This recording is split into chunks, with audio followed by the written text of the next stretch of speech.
Юллар, юллар. Әлеге җир ничә кешегә сәфәрдәш булып, күпме чакрымнарны якынайтты икән. Бүген безне ул үзенең авторы Ләбиб Айтуганов эзләре буенча аның туган ягына алып кайта.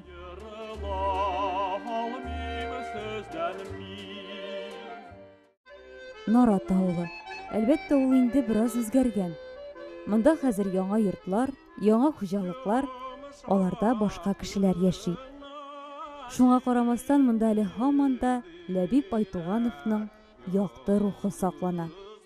Без менә шушы җирдә тордык инде. Ләбиб 1935 елның нәкъ менә шундый кояшлы октябрь айының 24 числосында туды, шушы җирдә туды, шушы җирдә үсте. Әйдәгез менә ишек алдына керик, шушы ишек алдында уйнап үстеләр инде. Күрше малайлары белән дә безгә бик җыелалар.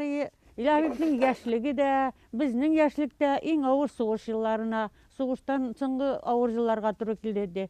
Тәртипле булды ул, бик сәләтле инде ул. Аны бер кеше дә өйрәтмәде, үзе укырга, язарга өйрәнде.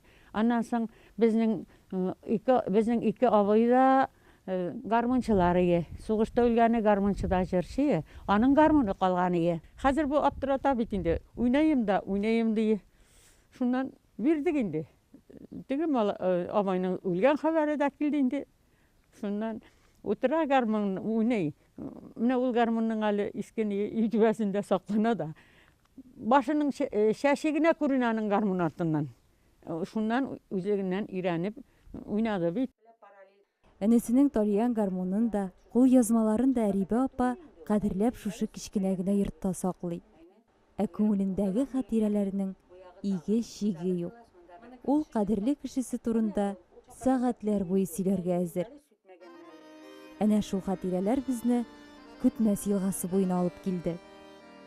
Кайчандыр бормаланып аккан Көтмәс елгасында Ләбиб Айтуганов су койнырга яраткан. Елга ярларыннан күккә ашып үскән мәгърур наратларга карап, киләчәк турында хыялланган. Кем белә, бәлки яшь егетнең иҗатка омтылышы да нәкъ шул чорда барлыкка килгәндер. Һәм әлеге омтылыш аны тагын да киңрәк юлларга иде. Башлангыч белемне Нарат мәктәбендә алган Ләбиб укуын Девитерня авылында дәвам итә. Бүген бу ике авыл арасын машиналар җилдәй очып кына үтә. Ә ул вакытта Ләбипләр җыю җирделәр Нараттан килеп, ашы җил бураннарда килеп керәләр мискеннәр эштән чыгып, әле бүрекләренә каткан карлары да җибеп бетмәс ие. Тагын кире кайтырга кирәк. Мәктәпләр салкын булды. Утын белән генә җылыттылар. Әле яз көне аякларында чабата, шуңа бер такта каккан булыр, күтәртмәде. Җырып киер суны мискин мәрхәм кешеем.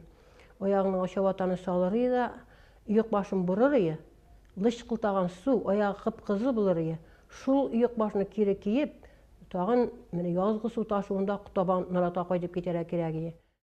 Бүген инде Девитерня мәктәбе Ләбиб Айтуганов исемен йөртә. Биредә аның истәлегенә стипендия булдырылган. Ел сайын күренекле якташларына багышлап очрашулар, кичәләр үткәрелә. Без дә шундый бәйрәмнәрнең берсенә туры килдек. Ләбиб Айтугановның тууына 75 ел тулуга багышланган бу очрашуда аның җырлары яңгырады. Таныш моңнар, сагынылган хатирәләр. Бәләкәй генә шундый гәүдәле, аксыл чәчле, сиңа карап торган чагында күзен кысыбрак сөйләшеп, җылмаеп кына, якын итеп карап тора торган сөйкемле бер малай иде. Белгиле, ул вакытта авыр заман булганлыктан, сугыштан соң бөтен нәрсәгә кытлык булганлыктан, үз киемнәре бушлап инде аларын кия торган. Жұмшақ қына етіп сөйлесе тұрған еді. Бик иқтибарлы болды дәрісте. Анан соңында дәрісін бик яратып оқыды. Бигерәк тә минем геометрия фәнен яратып инде. Бу классы белән көчле иделәр. Туган җир. Зур хыяллар, максатларның шишмә башы. Тормыш юлының җеп очы. Ләбиб Айтуганов кебек талантлы кешеләр туган якларында бик кирәк булсалар да, аларны зәңгәр офыклар һәр вакыт алга әйди.